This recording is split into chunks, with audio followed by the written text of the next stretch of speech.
One of the biggest problems you'll face in robotics is for the robot to know where it is. And that's not an easy problem because there isn't a single sensor that does this well. And that's where you're going to have to fuse a bunch of them. And that leads us to the Kalman filter. And today we're going to be building one. So how does a Kalman filter work? Imagine you have two sensors and one is very noisy and the other one drifts a lot. So what the filter does is it basically figures out which sensor to trust more at any moment in time, combines the two readings from the sensors and gives you a value that's more accurate than either sensor on its own. Now for this, I'm going to be using an accelerometer, a gyroscope and a Raspberry Pi to build a simulation that's going to help us see the orientation of the sensor.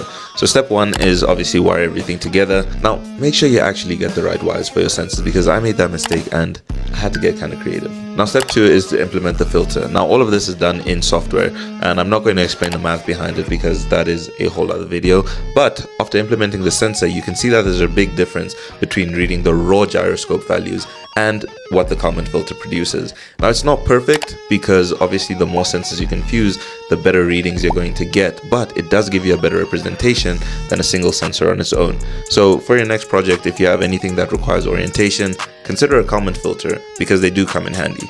So I'll see you guys next time and follow for more. Goodbye.